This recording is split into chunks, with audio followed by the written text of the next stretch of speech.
함께 보실 하나님 말씀은 구약성경 에스더 1장 1절부터 8절까지입니다. 구약성경 에스더 1장 1절부터 8절까지 말씀, 구약성경 750면 전후를 보시면 되겠습니다.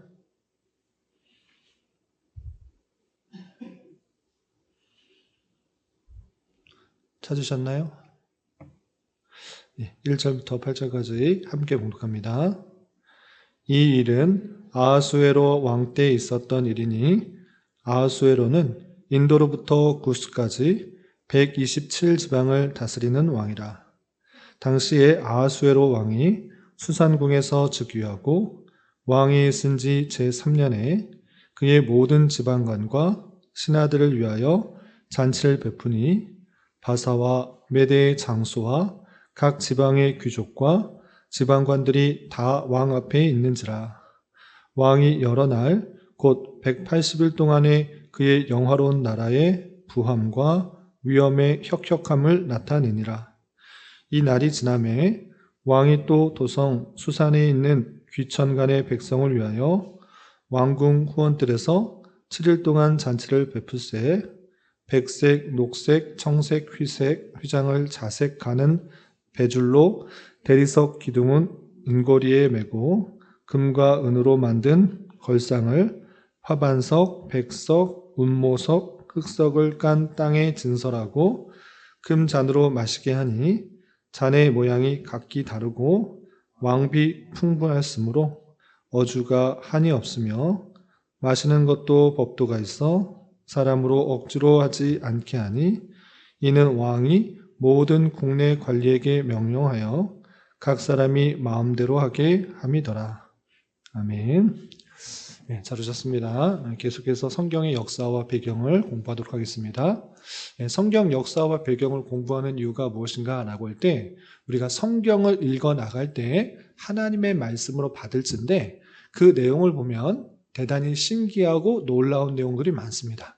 다양한 기적과 이사들이 많기 때문에 이 성경을 자칫 어떻게 이해하기 쉬운가라고 할 때 이 땅의 역사와는 별개로 하나님의 신기한 내용들만 들어있다라고 해서 신비성을 갖는 것은 좋은데 너무 역사와 동떨어진 이야기로 간주하기 쉽다라는 것입니다. 그래서 이 땅에 있는 일과는 무관하게 하나님께서 우리에게 주신 말씀으로 잘못 이해할 수 있다라는 것입니다. 그런 것이 아니라 이 성경의 내용을 잘 살펴보면 이 땅에서 확실히 일어났던 일들을 기록함으로 말미암아 하나님께서 이 땅을 어떻게 통치하고 역사하시는지를 제대로 보여주고 있다는 사실을 잊지 말아야 할 것입니다. 그래서 성경의 역사와 배경을 잘 살펴보면서 이때 당시에 이 말씀은 이러한 배경 가운데 있었구나를 더 확실하고도 구체적으로 역사적 배경을 가지고 이해할 때 하나님의 놀라운 은혜들을 더 깊이 깨달을 수가 있게 되는 것입니다. 우리는 그런 가운데서 창세기부터 지금 구약성경 한 권 한 권 역사의 배경들을 보고 있습니다. 오늘은 에스더서의 배경들을 배울 텐데 앞서서 어떤 내용들을 배웠는지 몇 주 전의 내용들을 잠깐 살펴보면 이스라엘 백성들이 그들의 죄악으로 말미암아 또 왕들이 온전히 통치하지 못함으로 말미암아 그 나라가 아수르와 바벨론에 의해서 멸망당하게 되었습니다. 그래서 바벨론에 의해서 포로로 끌려가게 되는데 거기서도 하나님께서 약속하신 대로 70년 만에 약속하신 때가 되자 1차, 2차, 3차 포로에서 되돌아왔다. 이 사실들을 확인하게 되었습니다. 그래서 1차로 돌아온 사람들에 의해서 성전을 재건하려고 노력을 했고 또 2차로 돌아온 사람들, 특별히 에스라에 의해서 영적 대각성을 하는 그런 모습들이 있었고 3차로 되돌아오는 느헤미야와 또 사람들에 의해서 성벽을 재건하는 그 모습들이 있었다라는 것들을 확인하게 되었습니다.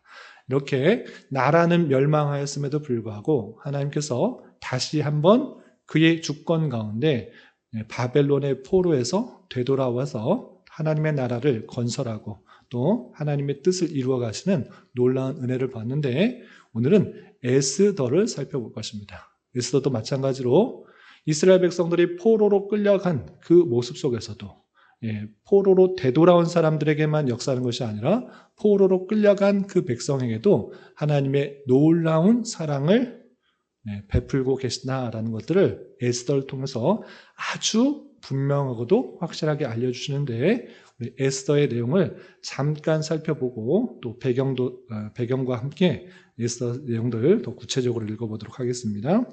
먼저 에스더서의 내용들을 살펴볼 때 가장 배경이 되는 나라가 어딘가라고 할 때 바사인 것입니다. 우리 세계사를 배울 때는 바사라는 나라가 안 나오고 페르시아라고 배울 것입니다. 페르시아는 들어본 기억이 나나요? 바빌로니아가 멸망하고 메데 바사가 땅을 차지한 다음에 바로 바사가 전체를 차지하는 것입니다. 성경에는 바사라라고 표현되는데 세계사에서는 페르시아라고 표현되고 있는 것입니다. 이 페르시아가 중동과 또 인도와 이집트 일대를 다 다스리고 있는 그 시점이 이 에스더서의 배경이 되는 것입니다.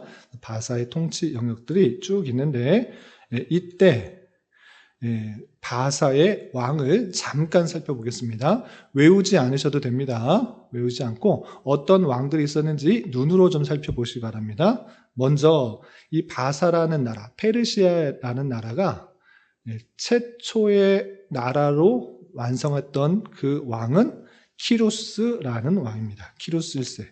성경에 나오는 고레스의 아버지인데 이때는 제국이 아니었습니다. 그냥 작은 나라였는데 BC 7세기 말에 활동한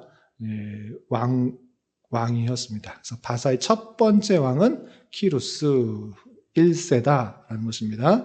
그리고 이 키루스가 죽고 그의 아들이 왕이 되는데 그는 누구인가? 키루스 2세인 것입니다. 키루스 2세, 성경에는 키루스라는 말을 찾아볼 수 없습니다. 어떤 말로 등장하는가? 고레스 왕으로 등장합니다. 이것이 바사의 초대 왕으로 나옵니다.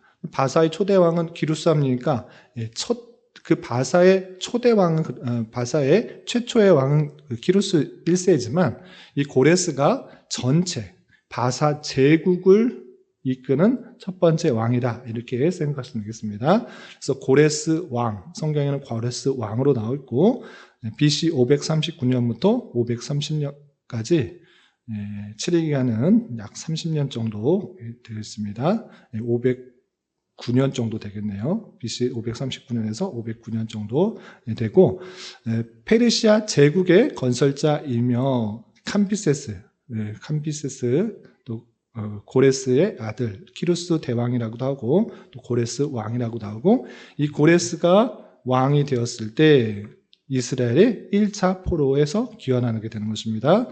그래서 수룹바벨과 또 여호수아가 함께 약 5만 명의 사람들을 데리고 1차 귀환하게 되는데 이 왕이 고레스 왕이다라는 것이고요.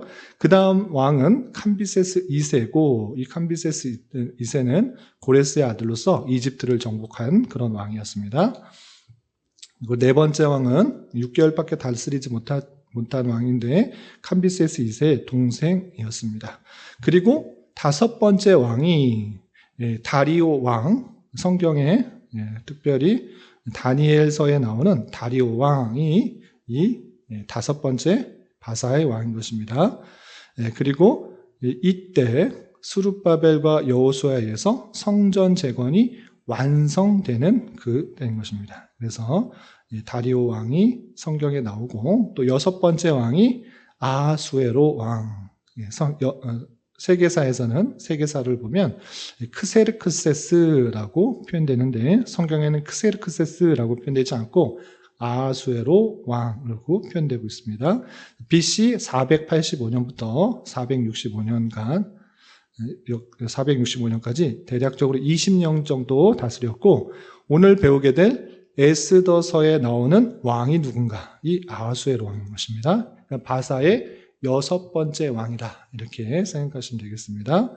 그리고 이 아하수에로 왕 다음에 그 아들 아닥사스다 1세가 나옵니다. 아닥사스다 아하수에로 왕의 아들인데 이때 어떤 일이 있었는가? 성경에 보시면 2차 포로에서 귀환하는 일과 3차 포로에서 귀환하는 일이 나오는데 이 에스라와 느헤미야의 배경이 되는 왕, 이 아닥사스다가 아하수에로의 아들 왕이다. 이렇게 생각하시면 되겠습니다.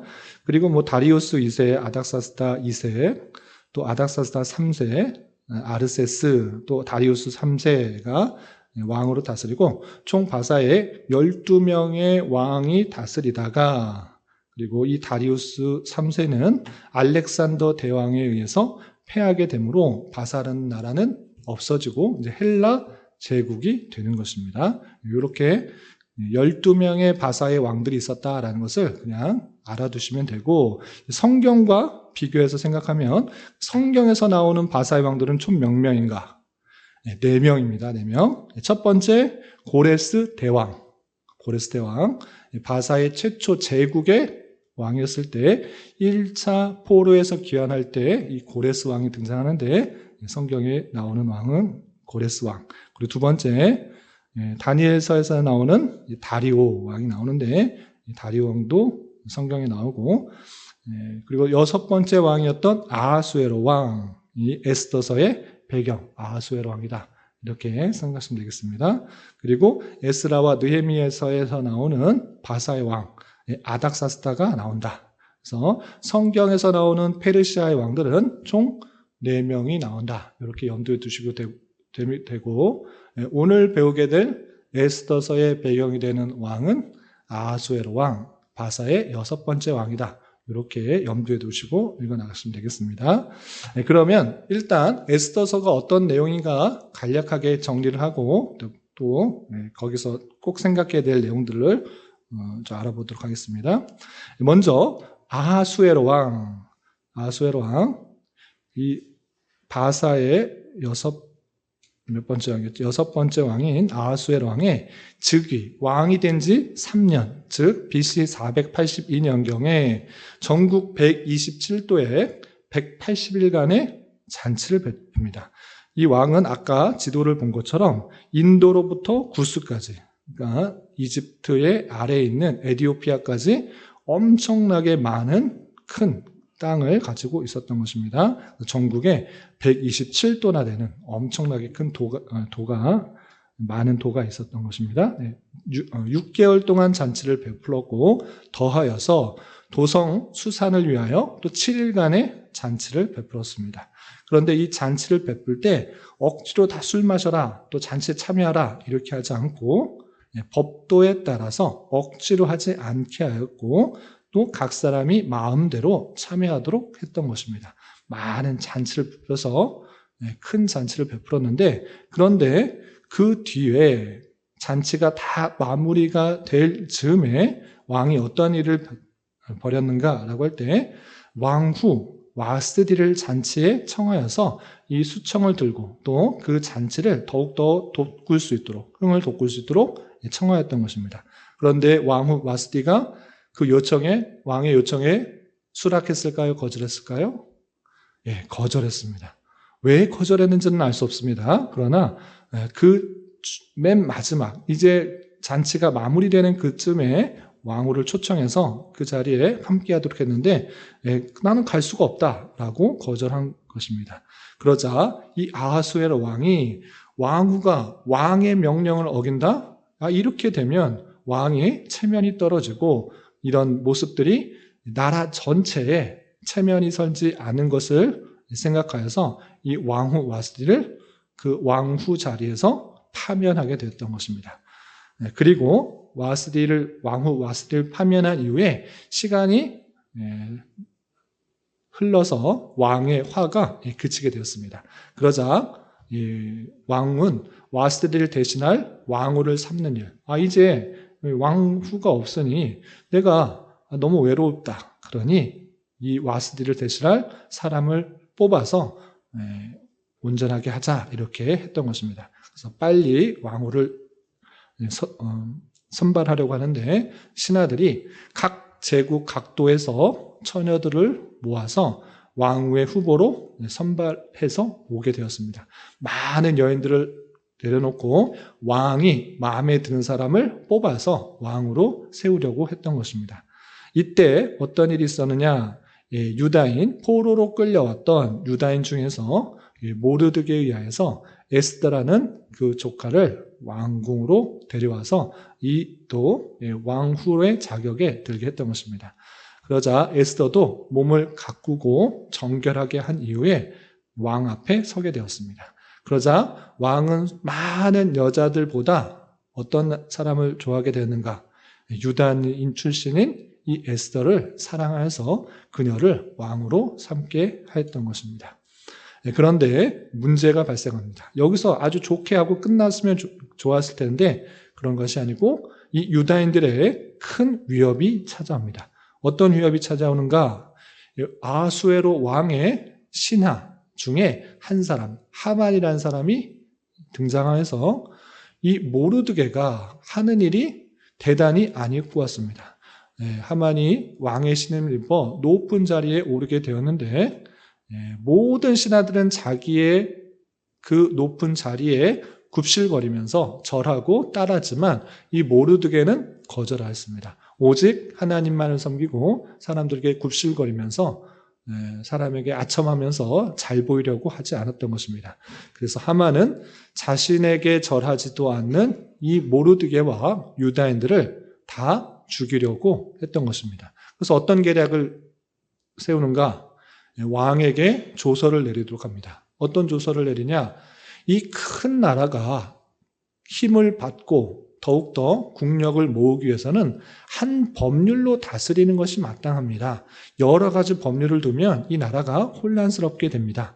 그러므로 왕에게 절하지 않고 왕의 통치를 따르지 않는 자는 다 죽이도록 온 제국의 각 도에 법률을 내려서 왕에게 절하지 않는 사람들은 다 처벌할 수 있도록 그렇게 명령을 내리도록 합니다. 그런데 이때 왕에게 그냥 자기 뜻을 그냥 설파하는 것이 아니라 왕에게 돈 1만 달란트를 줄 테니 이 일을 진행하게 해 주십시오라고 요청을 하는 것입니다.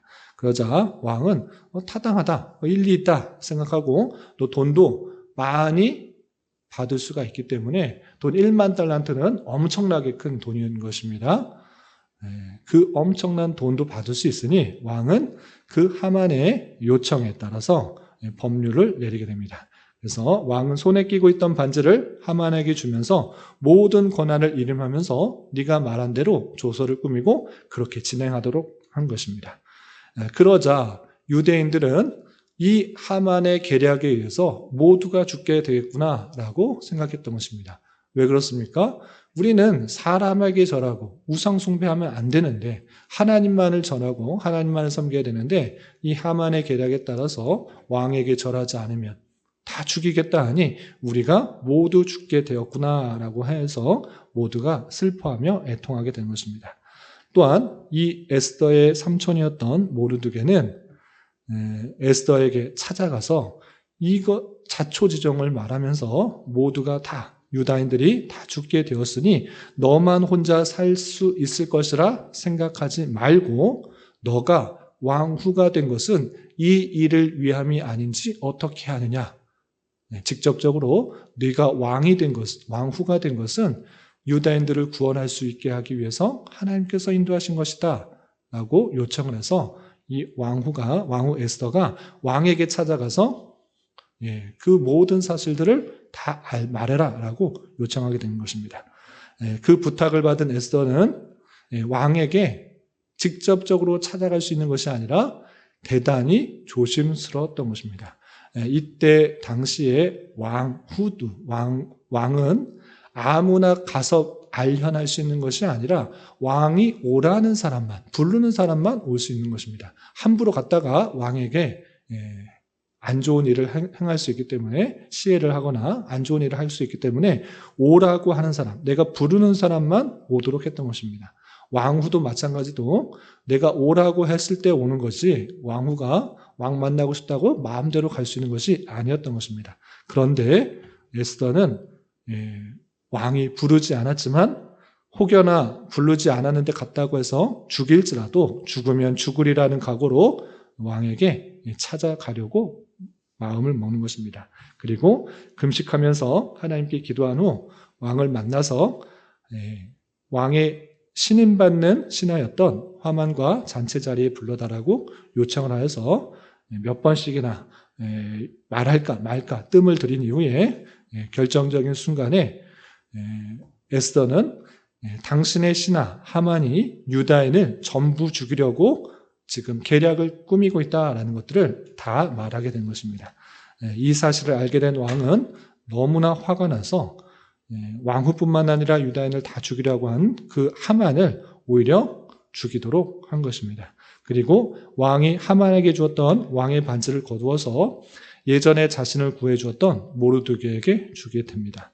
그리고 유다인을 죽이려 한 그날에 오히려 하만과 유다인을 죽이려고 한 모든 대적들을 죽이도록 하는 새로운 조서를 공포하게 되어서 유다인들은 살 수가 있게 되었고 유다인을 죽이려고 한 그 대적들을 다 죽일 수 있도록 했던 것입니다. 그래서 도성 수산에서 하만과 관계된 대적들 약 800명을 죽게 하였고 또 각도에서 7만 5천 명을 죽게 하는 그 놀라운 대반전의 사건이 일어나게 됩니다. 이렇게 하만에 의해서 유다인들이 다 죽을 뻔하였던 그 날에 오히려 반대적인 일이 일어나서 그들이 구원을 얻고 죽이려 했던 사람들이 다 죽임을 당하게 된 놀라운 일들이 발생하여서 유대인들은 이 날을 기념하고자 했던 것입니다. 그래서 이 날을 부림절로 해서 명절로 삼아서 오늘날까지 지키는 그 날이 되었습니다. 그래서 이 부림절이 무엇이냐? 이 푸림이라는 그 뜻이 제비 뽑다라는 것입니다. 그러니까 하만이 제비 뽑아서 언제 죽일까? 저 사람들 언제 죽일까라고 제비 뽑았던 그 날을 기념해서 부림절이 되어서 죽임을 당할 수 있었던 날이 변화해서 구원의 날이 되었다라고 해서 아달월 14일을 기념한 14일과 15일을 부림절로 지킨 것입니다. 그래서 양력으로 태양력으로 환산하면 2월 말에서 3월 초에 이렇게 부림절이 생기게 되었던 것입니다. 여기까지가 에스더의 내용인데 여기서 생각해 볼 점들이 있습니다. 어떤 내용인가? 첫 번째로 아하수에로 왕은 왜 그렇게 큰 잔치를 벌였고 단지 잔치 자리에 나오지 않았다는 이유로 갑작스럽게 왕후 와스를 폐위시켰는가? 왜 폐위시켰는가? 그냥 단순히 왕후가 나오지 않았으니까 폐위시켰다? 이건 좀 어떻게 이해되는가? 왜 이렇게 또 6개월이나 또 덧붙여서 7일이나 그렇게 큰 잔치를 했을까라고 생각해 봐야 될 것입니다. 그리고 또 일개 신하 중에 한 명인 하만이 127개 도를 다스리는 왕에게 자신의 요청을 들어주면 은 1만 달란트를 왕에게 준다라고 이렇게 건의할 수 있는가? 이 점에 대해서 그냥 그런가 보다. 성경이 말했으니까 아멘으로 받아들고 그냥 넘어가면 되지. 이렇게 생각할 수도 있으나 시대적 배경과 함께 생각해 볼 때 이 내용이 아주 의미가 있다라는 것을 알 수 있습니다. 왜 그러한가? 세계사를 함께 살펴보도록 하겠습니다. 이것이 이 페르시아, 그러니까 바사와 헬라 제국 간의 전쟁의 내용인 것입니다. 지도가 나와 있는데 앞에 보시기 바랍니다. 잘 보이시나요? 그러니까 그리스 반도고 이쪽이 터키, 지금의 터키 있는 그런 지역인데 이 페르시아 제국, 바사 제국이 계속적으로 나라를 확장하려고 하고 있는 가운데 있다는 것입니다. 단순히 구스와 또 인도까지만 다스리는 것에 만족하지 않고 더 큰 제국으로 확장을 하고 있었던 것입니다. 그래서 유럽 쪽으로 이 바사 제국은 확장을 하고 있는 것입니다. 그 중에 어떤 왕이 가장 큰 확장을 하려고 노력했는가라고 할 때 이 다리오 왕, 다리오 대왕인 것입니다. 이 다리오 왕이 계속적으로 이 유럽, 그러니까 그리스 쪽으로 확장하려고 시도를 해서 전쟁을 일으켰던 것입니다. 그래서 페르시아 1차 침입로, 2차 침입로, 3차 침입로라고 하면서 계속해서 유럽 쪽으로 가고 있는데 성공했다, 성공하지 못했다? 네, 성공하지 못했던 것입니다. 여러분들 마라톤 아시죠? 마라톤. 네, 마라톤이 몇 킬로 뛰는 거죠?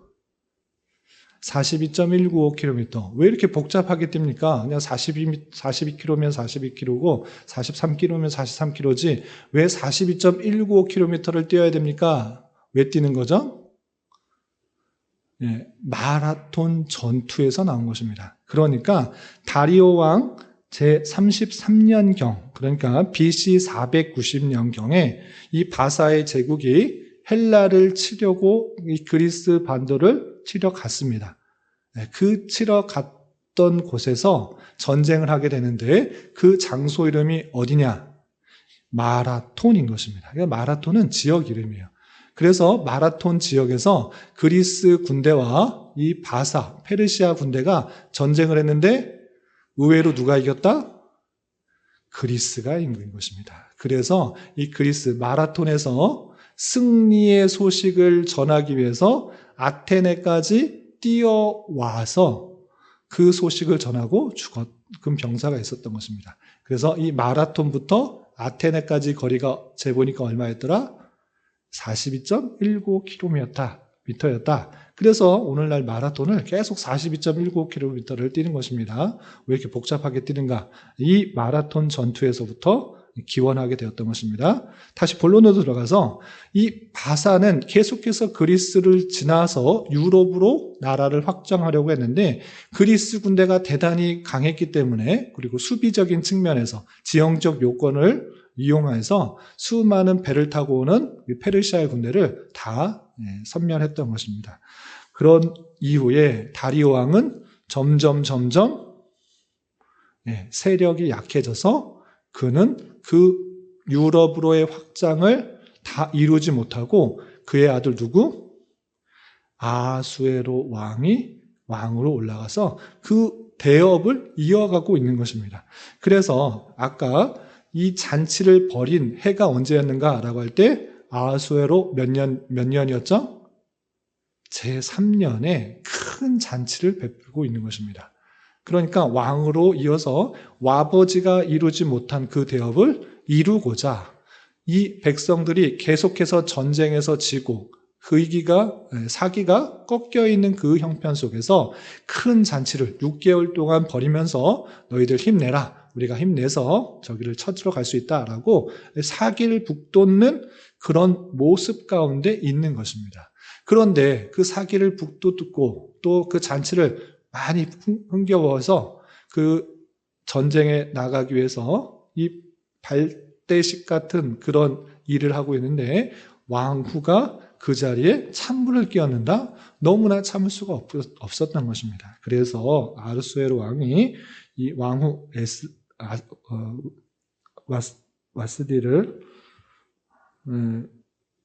와스디를 폐위시키게 되었다. 이렇게 이해하시면 될 것입니다. 그리고 실제적으로 이 아수에로 왕은 그 잔치 이후에 그의 재위 5년경, 그가 왕위로 된 5년경에 많은 군대를 이끌고 이 그리스를 쳐들어가게 됩니다. 그때 전쟁을 무엇이라고 하는가? 살라미스 해전이라고 하는 것입니다.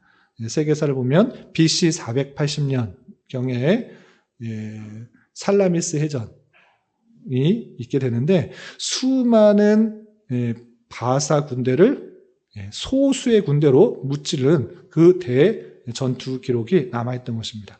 이렇게 아수에로 왕 3년 때에 큰 잔치가 있었고 5년 때에 전쟁을 했다라는 것을 통하여서 그 잔치는 단순히 왕의 그 유흥을 누리고자 하는 잔치가 아니라 전쟁에 참여하기 위해서 사기를 북돋으려고 하는 그런 전쟁 잔치였다라는 것들을 확인하게 되는 것입니다. 그리고 여러분들 예전에 한 10년 정도 된 것 같은데 영화 300이라는 그런 영화가 나왔습니다. 그래서 이 영화 300의 배경이 어떤 것이냐? 이 살라미스 전투인 것입니다. 우리나라로 치면 이순신 장군의 명량해전 이런 해전들이 나오는 것처럼 그리스에서는 이 살라미스 해전이 아주 유명한 것입니다. 그래서 영화 300의 배경이 나오는데 그 왕이 누구인가? 페르시아의 왕 크세르크스, 성경에는 아하수에로의 왕이 나온 것입니다. 그래서 그 왕이 바사의 수많은 군대를 데리고 배를 타고 이 그리스를 점령하려고 했으나 스파르타군 300명과 700명의 연합군이 수많은 바사의 군대를 다 무찌르고 그것을 지킨 그 내용이 영화 300으로 나왔던 것입니다. 그래서 결론적으로 아하수에로 왕이 6개월 넘게 잔치를 베푼 것, 전국 각도에 잔치를 베푼 것은 선대 왕이 많은 전쟁으로 말미암아 사기가 떨어진 전쟁에서 실패로 말미암아 사기가 떨어진 그 모습 속에서 다시 한번 전쟁에 출정하기 위해서 그들에게 사기를 북돋아 주기 위한 출정식의 성격이었다. 그런데 그 출정식에서 찬물을 끼얹는 왕후 와스디를 폐위한 것이다. 이렇게 생각하시면 되겠습니다. 그리고 두 번째 생각해 볼 것은 에스더는 왕으로서 어떤 영향을 미쳤는가 살펴봤으면 좋겠습니다. 유다인들이 하만의 계략으로 말미암아 모두 죽음에 처하게 되었을 때 왕으로서 나는 안 죽겠다. 나는 왕의 가장 측근이고 많은 사람들은 죽어도 뭐 상관없고 나는 왕궁에서 편안하게 잘 먹고 잘 살 수 있다. 이렇게 생각하지 않았습니다. 모르드게 삼촌의 그런 조언에 따라서 내가 왕후가 된 것은 이 일을 위함이 아닌가 생각해보며 하나님께 금식하며 기도하며 나를 잘 사용해달라고 기도했던 것입니다. 그리고 죽으면 죽으리라 라는 그런 담대한 마음을 가지고 왕에게 나아가서 그 모든 자초지종을 잘 말하고 그래서 자신뿐만 아니라 유다인들이 다 구원하게 하는 역할을 감당했다라는 사실들을 잊지 말아야 될 것입니다. 그리고 아하수에로 왕을 뒤이은 그 아들 크세르크스의 아들 그 아들 아닥사스다 왕에게 자신의 아들이기 때문에 왕으로서 유다 백성들을 포로의 귀환을 돕는 간접적인 영향을 미칠 수 있었던 것입니다. 그래서 아하수에로의 세계사적 그냥 영어 이름은 크세르크스인데 그의 아들은 아르타 크세르크세스인 것입니다. 그러니까 자기가 왕으로 오른 이후에 약 13년 뒤에 아닥사스다 왕이 되는데 그 13년 동안 이 아닥사스다에게 적지 않은 영향을 미쳤을 것으로 생각되는 것입니다. 그리고 아닥사스다가 왕이 되었을 때 왜 자기 신하를 많은 돈을 보내주어서 신하가 다른 나라를 세우도록 하는 것입니까? 자기 나라도 간수하기 힘드는데 어떻게 자기가 신임하는 그 신하를 보내서 또 돈도 많이 보내주어서 그렇게 유다라는 나라를 재건할 수 있도록 만드는가? 이것은 적지 않게 에스더가 아닥사스다에게 영향을 끼쳐서 아닥사스다가 유대인들에게 대단히 호의적인 마음을 갖고 있었다라는 것을 생각할 수 있는 것입니다. 그냥 아닥사스다가 마음 좋은 사람이다, 넉넉한 사람이다 이렇게 그냥 무작정 무턱대고 생각할 것이 아니라 그 배경에는 이 에스더의 영향이 적지 않게 미쳤겠구나. 왕으로서 이 아닥사스다가 왕이 될 때까지 유대인들에 대한 그런 호의적인 마음들이 많이 있었겠구나를 생각해 볼 수가 있는 것입니다. 이렇게 에스더는 왕후로 올라서 많은 선한 영향력을 미침으로 말미암아 하나님의 백성들이 또 더욱더 든든히 세워가고 살아가는데 큰 영향을 미쳤다라고 할 수 있겠습니다. 이렇게 에스더를 통해서 전체적인 내용과 배경을 살펴봤는데 두 가지로 적용과 교훈을 요약하겠습니다. 가장 중요한 것은 에스더서에서 가장 중요한 것은 첫 번째 시작하면서 말씀드렸던 것처럼 하나님께서는 이스라엘에 계시는 분으로만 국한될 것이 아니라 그 백성들이 이스라엘에 있든지 바사에 있든지 어디에 있든지 간에 신실하게 그 백성들을 지켜보아신다. 이것이 에스더서의 주제인 것입니다. 비록 그들이 포로에 끌려가서 바사라는 그런 낯선 곳에서 살고 있는 그런 모습이지만 하나님께서는 그 백성들을 외면하시는 것이 아니라 그들을 끝까지 지켜보호하신다. 그런데 그 지켜보호하시기 위해서 적절한 사람들을 세우시고 적절한 사람 가운데를 배치시켜서 그곳에 있게 하셔서 하나님께서 그 백성들을 보호하시는 그 놀라운 뜻을 이루어 가신다라는 사실들을 우리는 잘 알아야 될 것입니다. 그러므로 우리는 우리가 어디에 주어진 들 가운데 이것이 하나님께서 나를 이곳에 보내신 이유가 아닌가, 이 생각들을 잊지 말아야 할 것입니다. 왕후 에스더가 왕후로 오른 것은 한 사람 그 사람 정말 잘 높은 자리에 섰구나, 그렇게 열심히 또는 신앙생활 잘하면 높은 데 올라갈 수 있다, 이런 것을 말하고자 하는 것이 아닌 것입니다. 신앙을 잘 가지면 에스더처럼 왕후가 될 수 있다, 이런 거를 말하고자 하는 것이 아니라 하나님께서는 하나님의 뜻을 이 곳곳에 그 뜻을 이루어 가기 위해서 적절한 사람을 세우신다라는 사실을 알아 우리 또한 우리가 원하지 않는, 생각지도 못한 그 자리에 있을지라도 이것은 하나님께서 나를 통하여서 하나님의 뜻을 이루시기 위한 방편이라는 사실들을 잊지 말고 생각해야 되는 것입니다. 그러므로 각자의 주어진 자리에서 하나님의 뜻을 생각하면서 하나님의 선한 도구로 쓰임받기를 소망하면서 살아가야 되는 것입니다. 나의 유익과 기쁨과 만족만을 위해서 살아가는 인생이 아니라 그 자리에서 하나님이 나를 통하여서 어떤 선한 일들을 행하게 하실까, 또 다른 사람들에게 어떤 유익을 끼칠까를 생각하면서 선한 영향력을 미치는 자가 되어야 될 것입니다. 이런 저와 여러분 되시기를 주님의 이름으로 부탁을 드립니다. 기도하겠습니다. 하나님 아버지 감사합니다. 오늘 에스더서의 배경을 통해서 하나님께서 이스라엘 땅에만 국한된 그런 분이 아니시라 세계 만방에서 하나님의 택하신 백성들을 신실하게 지켜 보호하시는 분이시라는 것들을 깨닫게 되었습니다. 그러므로 모든 우연 같은 일들이 하나님께서 다 섭리하시고 다스리시는 그런 일로 깨달아 우리에게 주어진 자리에서 또 주어진 상황 속에서 하나님께서 원하시는 것들이 무엇인지 잘 분별하여서 하나님의 선한 도구로 쓰임받을 수 있는 그런 우리 모두가 될 수 있도록 인도하여 주시옵소서. 주님, 11월은 결산과 계획이라는 주제로 한 달을 보내고 있습니다. 한 해를 잘 반성하고 또 내년을 알차게 준비하고 계획하여서 주님의 교회가 더욱더 든든히 서가는데 부족함이 없을 수 있도록 인도하여 주시옵소서. 주님, 성도 가운데 육체의 질병과 연약함으로 병원에 치료를 받는 여러 성도들과 그 가족들이 있사오니 주님 건강케 다시 회복시켜 주셔서 또 하나님의 놀라운 은혜 가운데 하나님의 사랑들을 더욱더 깊이 체험할 수 있도록 인도하여 주시옵소서.